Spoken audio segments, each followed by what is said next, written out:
Bonjour et bienvenue dans ce nouveau tutoriel Blender et Photoshop. Donc aujourd'hui je vais vous montrer comment créer une texture réaliste dans Blender, mais on va se servir de Photoshop et de Blender. Donc Photoshop va nous servir à créer les cartes de normales, de displacement et de plan d'occlusion pour pouvoir créer par la suite une texture réaliste dans Blender, et je vous montrerai comment la créer de toutes pièces en créant un nouveau shader qui sera bien sûr tileable, ça veut dire qu'on pourra multiplier à l'infini, et on n'aura plus qu'à l'appliquer sur par exemple un sol pour avoir notre texture réaliste de lave. Voilà, pour avoir un sol de lave. Donc, première petite chose, on va rendre ces textures tileable. Donc, la technique que je vais employer, je ne l'ai pas encore employée devant vous, ça va être d'agrandir en fait ces textures. Je vais la multiplier par 4, je vais multiplier par 4.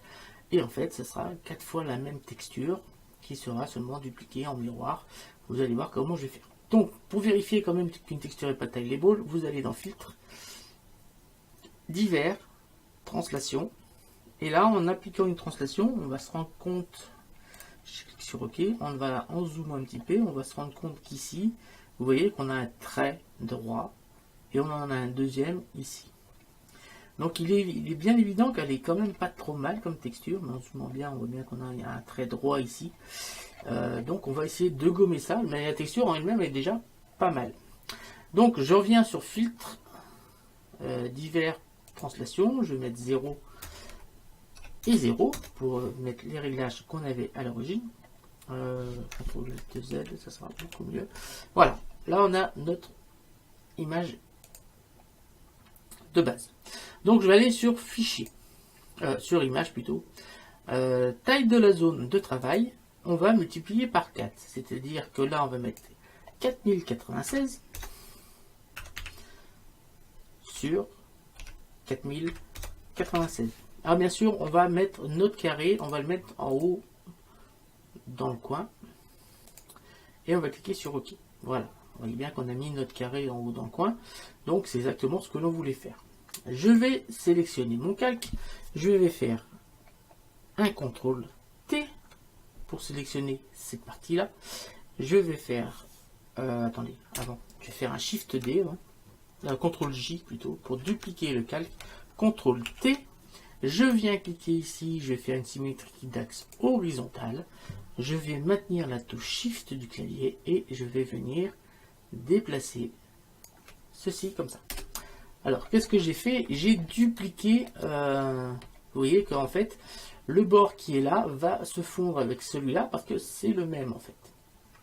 Ici, si je fais une translation, Filtre, Divers, Translation, attendez, avant, je vais sélectionner les deux, je vais les fusionner, CTRL E, parce que sinon on ne verra pas. Filtre, Divers, Translation, je vais décaler et vous voyez que cette fois on n'a plus ce problème de répétition parce que forcément nos carrés se répètent. Par contre ici on a un petit problème, on voit bien qu'on a un effet miroir qu'on va gommer. Donc on va cliquer sur OK et là pour gommer cet effet miroir on va se servir de l'outil correcteur localisé et on va venir prendre ici quelques petites valeurs. Voilà, on va venir gommer en se servant de l'outil correcteur localisé qui va nous gommer cet effet de miroir que l'on a créé pour, voilà, vous voyez, on gomme petit à petit cet effet miroir. En fait, le but c'est qu'on n'ait pas la même chose. Voilà, en se servant de l'outil correcteur localisé, l'avantage c'est qu'on obtient quelque chose d'assez sympathique. Donc là on va gommer cette partie là. Voilà, et là en fait Photoshop essaye de trouver des substitutions à ce que l'on est en train de gommer pour que ça reste dans l'idée de l'image originale. Donc on va essayer d'écarter un petit peu plus ça. Voilà, et là on va essayer de faire quelque chose comme ça et voilà, voilà, on a gommé cet effet miroir. Alors là on a encore un petit problème ici, car là c'est trop près. Voilà, on a vraiment gommé cet effet miroir, on a vraiment du mal à voir qu'il y a un problème de miroir. Je vais aller dans Filtre, Divers, translation et on va remettre à 0. C'est-à-dire que là, on ne voit plus l'effet miroir. Là-dedans, si je refais la mettre duplication, vous voyez bien qu'on peut pouvoir sans problème dupliquer, enfin, et changer comme ça tout du long, mais on voit pas, on voit plus du tout, on n'a plus de bord ici. Voilà. Donc, je vais cliquer, on va essayer de mettre ça à 0. Vous voyez, on va avoir 0, on devrait être pas mal. Voilà. Ensuite, je vais faire un CTRL J pour redupliquer ça, un CTRL T, une symétrie d'axe verticale. Je viens descendre ça ici et vous allez voir, ça va se magnétiser. J'appuie sur Entrée et là, on a terminé. Alors là, on voit vraiment cet effet miroir ici horizontalement, car on a vraiment créé un miroir. Donc, on va, comme tout à l'heure, on va sélectionner les deux calques. Je vais les fusionner avec CTRL E. Donc là, on a vraiment une texture qui est quand même grande. Vous allez voir qu'on peut vraiment zoomer dessus. C'est quand même intéressant. Et en plus, on va la faire taillable. Donc, comme tout à l'heure, je viens prendre mon outil de correcteur localisé. Et on va venir passer des coups de crayon comme ça. Ici, un petit peu partout pour gommer cet effet miroir. Donc ça prend un petit temps à Photoshop pour corriger un petit peu cet effet-là. Donc là, on a bien un effet miroir ici. Ici, on va gommer comme ça. Alors, vaut mieux gommer comme ça avec l'outil de correcteur localisé plutôt que d'aller chercher un pinceau ou quoi que ce soit. Comme ça, pas Blender, Photoshop va gérer lui-même les couleurs et recréer quelque chose de plus normal, on va dire. Alors, il faut essayer de gommer tout ce qui est semblable. Vous voyez qu'ici, on a deux choses semblables. Donc, d'un côté, on va essayer de gommer pour gommer tout ce qui nous aura fait rappeler qu'on a fait un miroir. Et voilà, on va sans problème. Voilà, c'est devenu une texture taillable. Voilà, sans problème. Je vais cliquer sur Fichier, Enregistrer sous, en JPEG. Et on va le mettre à la place de l'image initiale. Je vais cliquer sur Enregistrer. Oui. OK. Donc là, on vient de créer une texture taillable, sans bord, seamless, de magma. Je vais maintenant aller créer, vous avez deviné, une carte de normale. Donc 3D, générer une carte de normale. Donc il est bien évident que ce qui est en rouge devra être des creux. Donc là, vous voyez que c'est l'inverse. Donc on va inverser la hauteur pour faire enfin, là, tout ce qui est en rouge devient des creux. Voilà, comme ça. On peut bien sûr, soit en cliquant sur les flèches, modifier un petit peu cet effet. Donc là, après, c'est les couleurs. On peut faire des petits réglages comme ça pour que ça soit... Alors, on va baisser un petit peu des valeurs moyennes. Alors, soit on vient là, soit on vient sur le moyen pour venir... Vous voyez que ça devient un peu plus flou. Voilà, là, ça fait un peu plus net. Je suis en train d'essayer de voir ici en même temps. On va faire ça avec un cube pour voir ce qui se passe. On aura un meilleur effet avec le cube. Voilà. Tac. Alors.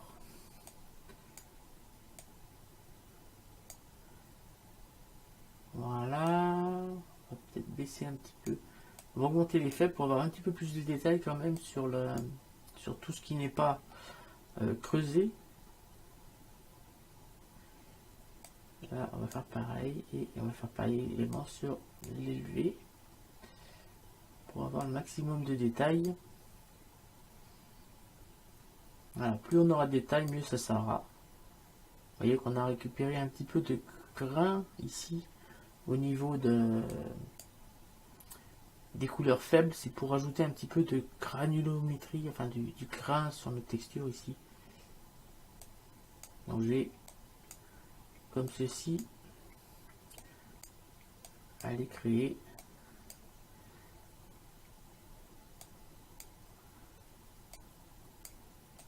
on va mettre 80%. Voilà, on obtient quelque chose de sympathique. Je vais cliquer sur fichier, enregistrer sous, et celui-là on va rajouter underscore normal en JPEG bien sûr, enregistrer. Voilà, ok. Alors maintenant on va créer la texture d'Ambient Occlusion. Donc j'ai CTRL ALT Z. Donc on passe sur la texture qu'on avait au départ. Je fais filtre 3D et générer une carte de relief. Donc là on va créer l'Ambient Occlusion. Donc là c'est très bien. Vous voyez que tout ce qui est en blanc va nous servir à éclairer notre texture. Par contre, si je pense qu'on est pas mal. Ouais, allez, on va cliquer sur OK. Voilà, ça fonctionne. Je vais faire fichier, enregistrer sous. Donc là, on va l'appeler underscore AO plutôt. Je sais pas pourquoi je mets AE. Donc comme Ambient Occlusion, je fais JPEG et je vais cliquer sur enregistrer. Ok. Ensuite, je fais encore un CTRL ALT Z pour revenir à l'image du départ. Et là, je vais aller cliquer sur image, réglage niveau. On va aller changer un petit peu ces niveaux pour renforcer un peu tout ce qui est lumineux ici. Voilà. Pour vraiment qu'on ait vraiment que la lumière ici. Voilà. Pour avoir quelque chose de très lumineux.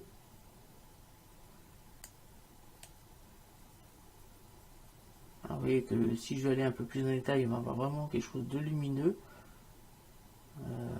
Mais pas trop quand même. Il faut quand même qu'on ait de la roche. Donc je vais aller quelque chose comme ça. Je vais cliquer sur OK et là je vais les enregistrer, fichier. Alors avant, on va passer en noir et blanc, réglage, même si on peut faire ça dans Blender. D'ailleurs, on va le laisser là. On va faire balance teinte de saturation et on va supprimer la saturation à fond pour avoir du blanc.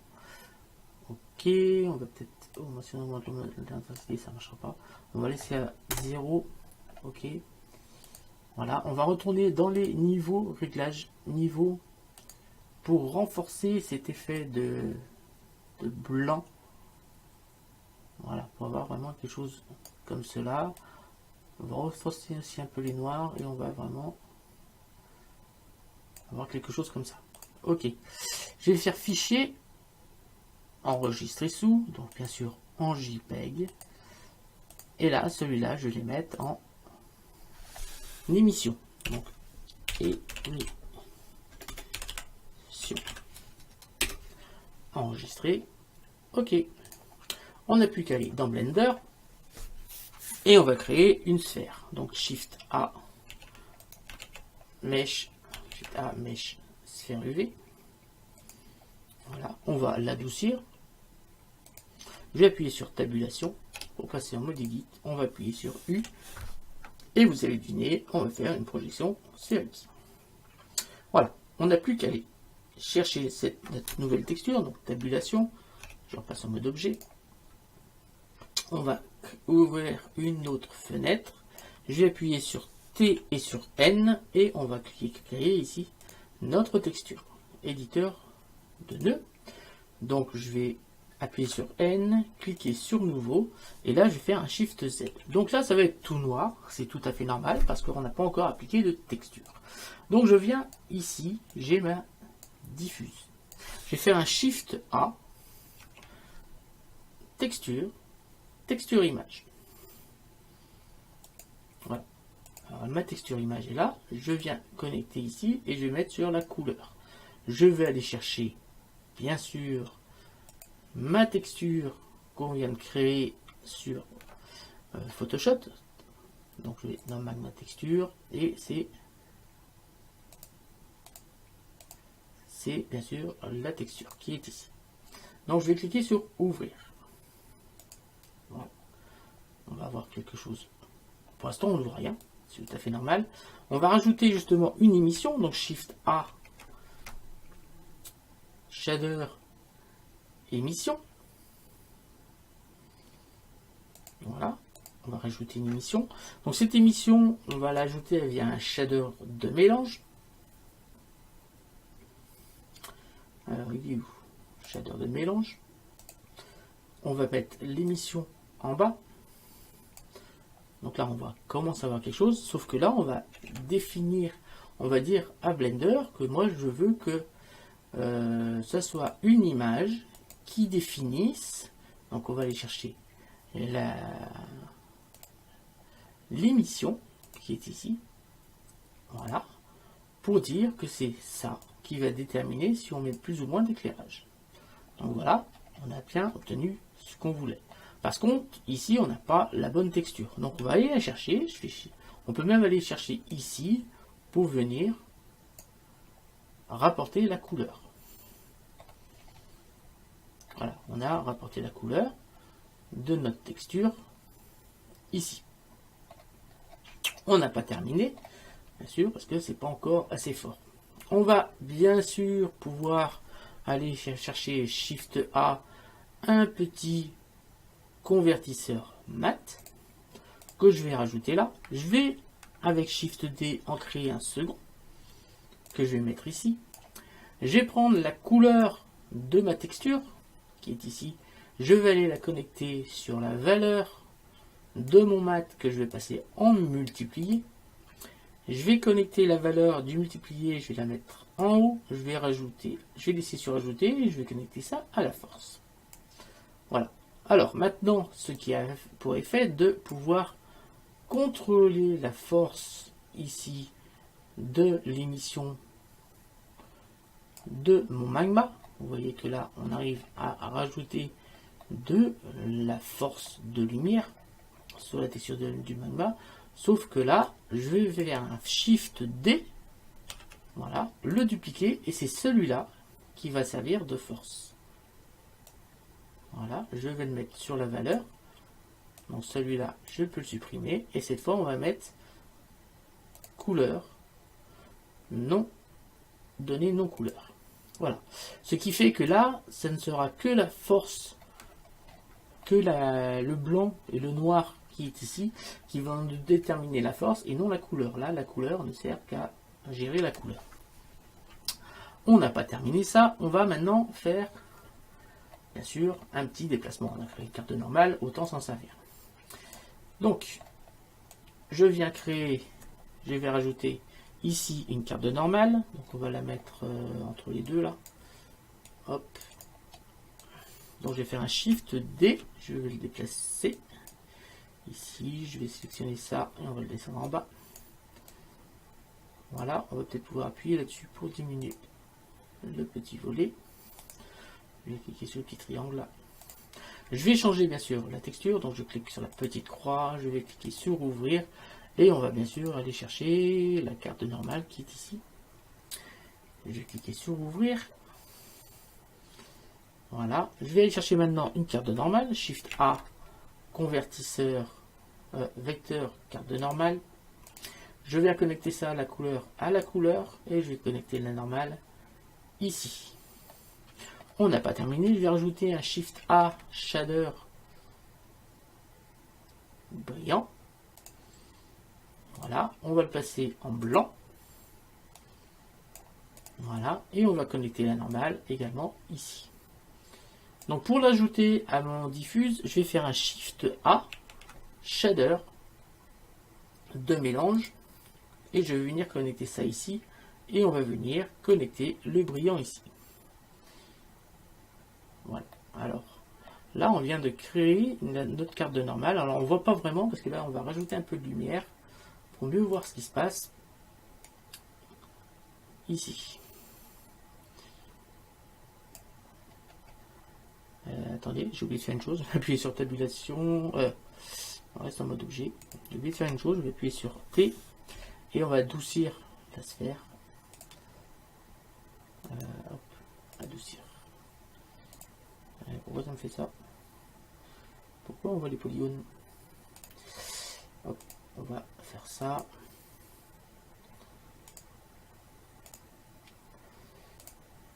Voilà, on va faire comme ça. Donc on obtient quelque chose comme ça. Donc vous voyez que là pour l'instant on n'a vraiment pas des choses super. On n'a pas fini. Pour déterminer si on va se soit brillant ou pas, on va se servir de la quatrième texture qu'on a créée. Donc Shift A, texture image, texture image. Je vais aller connecter ma couleur sur le fac ici et on va cliquer ici sur ouvrir. Et vous avez deviné, on va se servir de l'ambient occlusion pour aller dire si ça doit être brillant ou pas. Donc c'est en train de charger et voilà, on a quand même quelque chose qui commence à être pas mal du tout. Alors, on n'a pas terminé encore. Ici, on a des petits points bleus partout. Si on regarde bien sur toutes nos textures, on a des petits points bleus. Donc ces petits points bleus, on va les connecter avec un Shift A vecteur plaquage. On va connecter ces points bleus à ce point bleu qui est ici.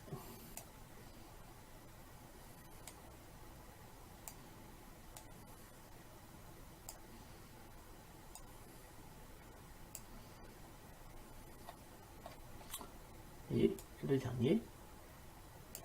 Maintenant, on va mettre Shift A, entrée, coordonnées texture. Voilà, on va chercher l'UV bien sûr, et on va venir le connecter sur le vecteur.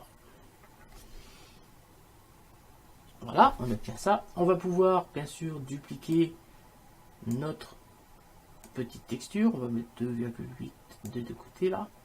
Donc ça va demander un petit temps pour venir ici avoir ça.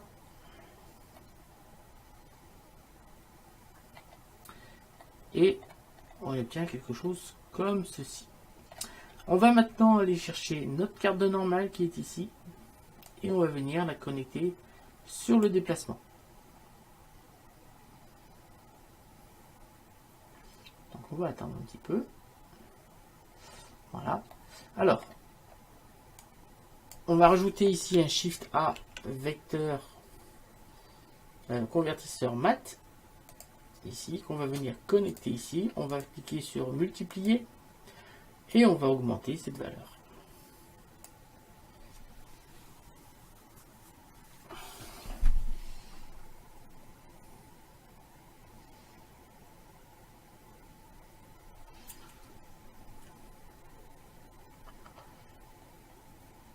Voilà, nous avons terminé notre texture ici de lave. Alors, on ne se rend pas vraiment compte parce qu'on va changer les lumières. Je vais me servir de lumière un peu plus artificielle. Donc là, on va passer en noir. Je vais me servir de lumière artificielle, ça sera plus... Alors là, quand on n'a pas de lumière, on voit bien que ça nous fait vraiment une source lumineuse. Donc là, on peut bien sûr booster l'éclairage. Hein. C'est ici qu'on peut booster l'éclairage de notre lave. Mais vous voyez qu'au bout d'un moment... Alors on va attendre, parce que c'est en train de modifier. Et voilà, on a boosté fortement l'éclairage de notre texture. Alors pour mieux se rendre compte, on va faire ça sur un plan. Donc je vais faire Shift Z. Voilà, je vais faire un Shift A, Shift Mesh, plan. Je vais sélectionner ma boule, je vais faire un supprimer. Voilà, je vais prendre mon plan, je vais faire un S20. Voilà. Je vais faire un Shift. Je vais appuyer sur tabulation. Je passe en mode Edit. Je vais faire un... Je vais appuyer sur 7, sur 5. U. Projeter depuis vue limite. Je vais faire un Shift Z. Et là, on va voir. Pour l'instant, on n'a pas de notre texture. Donc, je viens ici. Cliquer sur le nouveau matériau. Qui est le matériau... 02. Donc là, on va voir notre texture qui va apparaître. Vous voyez qu'on a notre texture qui vient d'apparu. J'ai appuyé sur 5. Et là, on a bien une texture de lave qui vient d'être créée. Alors, on peut bien sûr rendre ça encore plus réaliste sur notre texture de lave. Pour que ce soit plus réaliste, on va créer une carte de déplacement. Donc là, maintenant, on peut fermer ça. Voilà. On va créer notre champ de lave. Voilà. Alors, ce que l'on va pouvoir faire, c'est, je vais repasser sur Shift Z. Voilà. Je vais faire, donc on est toujours en mode edit. Je vais faire W, subdiviser, et là je vais taper 100. 100, ça suffira, c'est déjà pas mal. Ensuite, ici, je vais rajouter un subdivision de surface. Pour l'instant, à 2, ça suffira. Et on va aller créer, ajouter encore un autre modificateur qui est bien sûr déplacement. Je vais aller sur texture. Je vais aller ici chercher déplacement. On va cliquer sur nouvelle, image ou vidéo, ouvrir. Et vous avez deviné, on va les servir de avec. Ici, on va aller se servir de l'ambiance d'occlusion. Hein, je pense que ça suffira. On va cliquer sur ouvrir. Donc je vais mettre sur mode objet pour voir ce qui se passe. Donc là, forcément, on a des pics et des creux, mais qui sont beaucoup trop puissants. On va aller maintenant sur notre force. On va bien sûr mettre ça sur UV pour changer. Et on va bien sûr baisser la force. On va mettre du 0,02. Je pense qu'on sera pas mal. Je vais regarder et je pense que c'est l'inverse. C'est-à-dire que vous voyez que là, nos creux doivent être des bosses. Ici. Donc là, on va taper tout simplement moins 0,03. Voilà. Là, nos creux sont devenus des bosses. C'est très bien. Sauf qu'ici, on a un problème de multiplication de notre texture. Donc, on retourne sur texture. Et on va sur échantillon. Non, c'est pas celui-ci. C'est sur plaquage d'image. Ici, on a la répétition. Donc, on va retourner ici sur l'éditeur UV Image pour se souvenir qu'est-ce qu'on a utilisé comme multiplication sur notre texture. On était à 2,8 et 2,6. Donc on va mettre 2,8, 2,8. Ce sera quand même assez. On va mettre 3. Ici 3, 3. Et ici, bien sûr, on va mettre 3, 3. Voilà. On va cliquer sur adoucir. Et je vais faire un petit Shift Z. Voilà, ça va renforcer notre image, notre idée. Alors si on zoome un peu,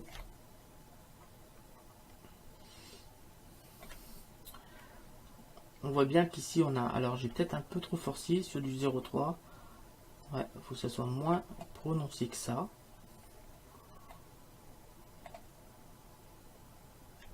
Ouais, c'est un peu trop prononcé le trou là. Donc on va revenir ici.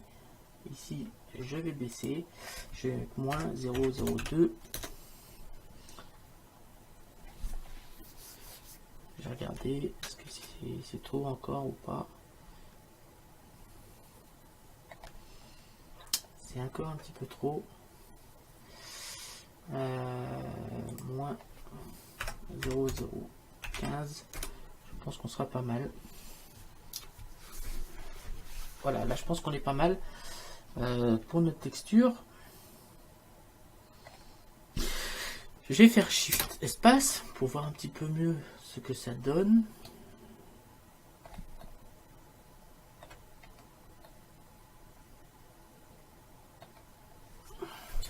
Voilà, donc là il faut un rendu un petit peu plus long, mais on a quelque chose d'assez sympathique.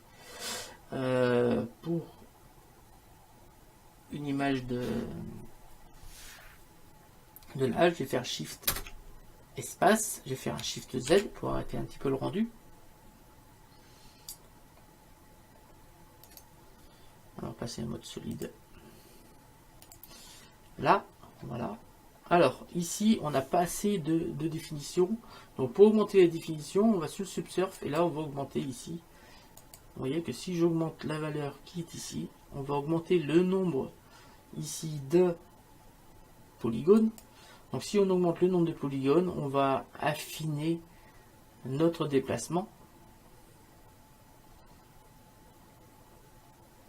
On va mettre à 5, je pense que ça suffira. Donc on va le baisser pour la vue, on fera le 5 pour, voilà, le 5, voilà, qu'on est très précis ici sur le rendu. Donc on va baisser ici, je vais taper 2, ça suffira pour la vue, et par contre le rendu, on va le mettre à 5. On va maintenant appliquer une texture, alors soit on applique une texture artificielle, soit on va appliquer une texture naturelle via une carte de normal, mais je vais plutôt prendre une lumière artificielle, je vais faire un Shift A, lampe, je vais aller chercher un soleil, ici, je vais lui faire une petite rotation sur l'axe Y, Y, on va venir lui donner un petit angle, voilà, et on va venir, donc Y,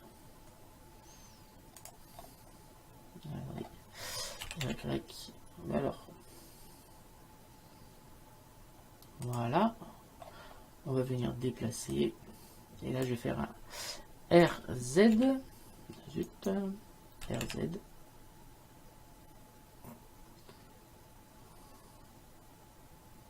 voilà, quelque chose comme ça.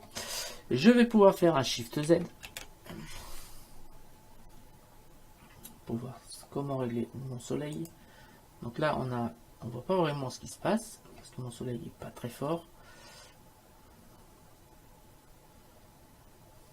Je vais le booster un petit peu, pas trop quand même. C'est juste histoire de voir le rocher, la texture de rocher.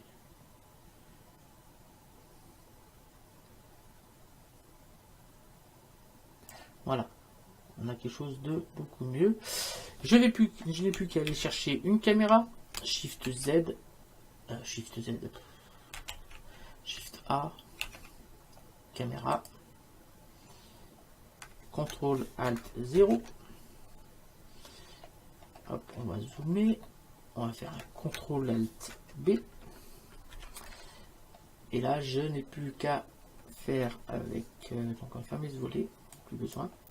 Je vais appuyer sur N, je vais faire verrouiller caméra à la vue.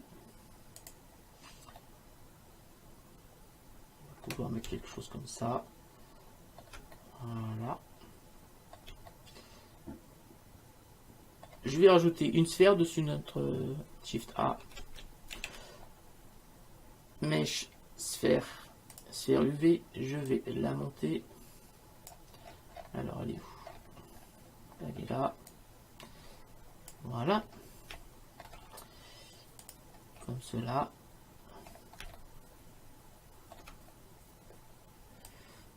Tac. Alors, on va en créer deux. Je vais d'abord lui appliquer celle-là, la texture du chrome.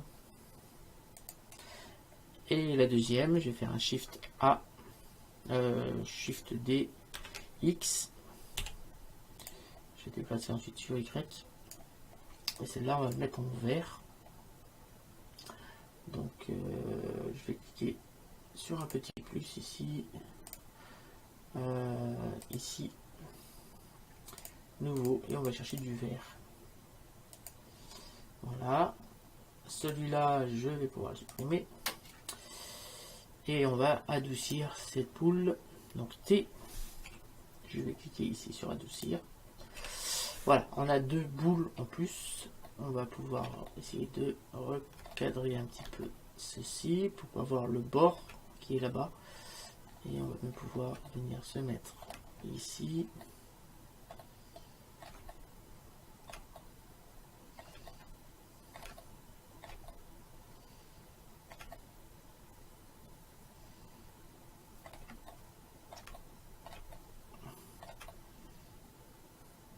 Voilà, on va faire quelque chose dans ce style-là. Je vais faire un petit rendu rapide. C'est-à-dire que là, je vais le mettre à 25% seulement. Pour voir ce que ça donne.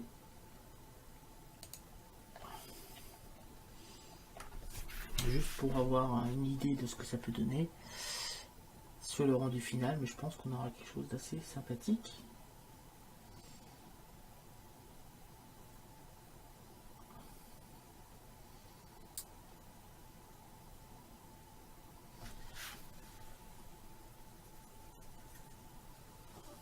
Allez. Donc là, vous voyez qu'en faisant très peu de choses, on a quand même 328 354 arêtes sur notre plan et sur nos deux sphères.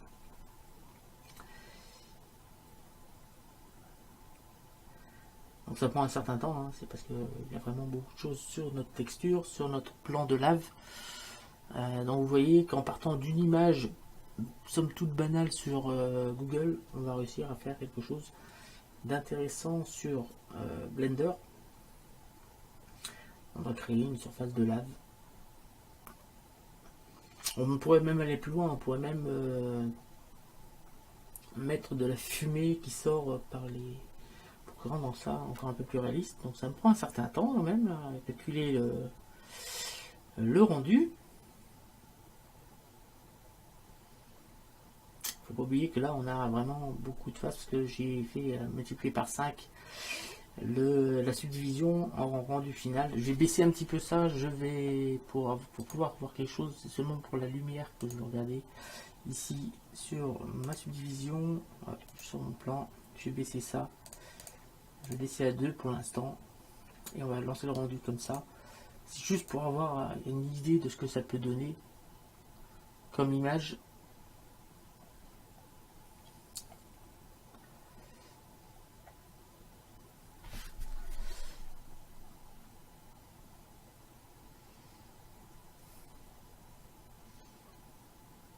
Allez, voilà, et on va lancer le rendu, ça devrait aller plus vite, voilà.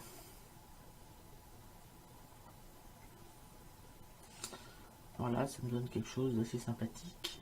Donc là c'est pas net, hein, parce que normalement, voilà, on a quelque chose de beaucoup plus net sur une texture. Après on peut mettre un, je vais peut-être le faire d'ailleurs, je vais rajouter une image de ciel de tempête derrière là, pour donner un aspect assez sympathique à l'image. Et après je vais faire le rendu, donc je vais faire peut-être bien en Full HD. Et donc là vous voyez j'ai fait un rendu en 19 secondes, on fait multiplier par 16 pour faire un rendu en Full HD. Donc je vais changer ici le fond, je vais mettre une texture ici en texture d'environnement. Je vais aller cliquer sur ouvrir, je sais que j'en ai une qui est pas mal dans mon fichier HDRI. C'est celle-ci, vous voyez, ça fait un peu tempête, enfin ouais, quelque chose comme ça. Je vais faire un, alors attendez, hop, hop, je vais faire un petit CTRL B. Cette fois, je vais me mettre que sur ça. Non, que sur ça, juste pour avoir le ciel. Et je vais faire un Shift Z. Vous allez voir que cette fois mon Shift Z va se faire que sur cette partie-là. Vous voyez que là, on a trop de lumière. Donc là, on va aller ici. Je vais venir ici. Je vais aller sur éditeur de nœuds. On va aller sur le Word. Je vais appuyer sur N. Ici, je vais connecter la couleur à la force. Vous voyez qu'on reprend à peu près le même système que pour ma texture de lave. Je vais aller chercher un Shift A, entrée, coordonnées texture. Shift A, vecteur, plaquage. Cette fois, on va chercher le générer, qu'on va mettre sur le vecteur, et le vecteur, on va le mettre sur le vecteur de la texture. On va pouvoir, avec Z et Shift, monter un petit peu pour faire baisser, pour qu'on voit que le ciel. Je vais pouvoir tourner maintenant sur Z. Pour voir un ciel un peu plus sombre.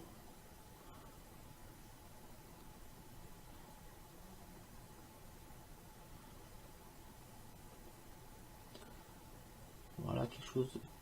Celui-là, il me plaît pas mal. Voilà, celui-là, il est pas mal. Par contre, on va baisser encore. Donc, je vais augmenter ici. Pour pas voir les nuages. Pour pas voir les sapins. Je vais baisser ici cette valeur.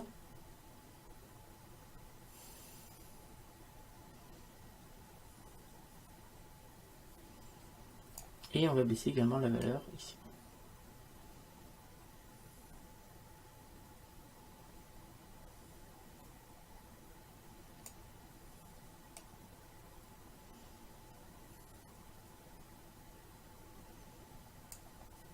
Voilà, là on a quelque chose de sympathique. Vous voyez qu'on a l'avantage, c'est qu'on va avoir le reflet des lumières et des nuages dedans. Ça va faire quelque chose d'assez sympathique sur notre rendu. Je suis en train de voir si on peut pas baisser encore un petit peu ici. Pas trop. On va augmenter un petit peu. Là. On va baisser encore ça. Voilà. Là, ça me plaît bien. Je vais pouvoir faire un petit CTRL ALT B. Voilà, on a quelque chose de vraiment sympathique. Alors, je vais venir ici, je vais multiplier cette texture. Je vais mettre 2 pour la rendre plus fine. 2 sur les calques aussi. On va monter encore. Je vais mettre 4. Voilà. Et 4. Voilà. Et il n'y a plus qu'à faire le rendu final. On va peut-être moins booster un peu parce que comme j'ai ici, on va peut-être mettre un peu plus de lumière. Ah oui. Ok. Donc on va remettre de 2. C'était beaucoup mieux. Voilà. Ici, on va monter.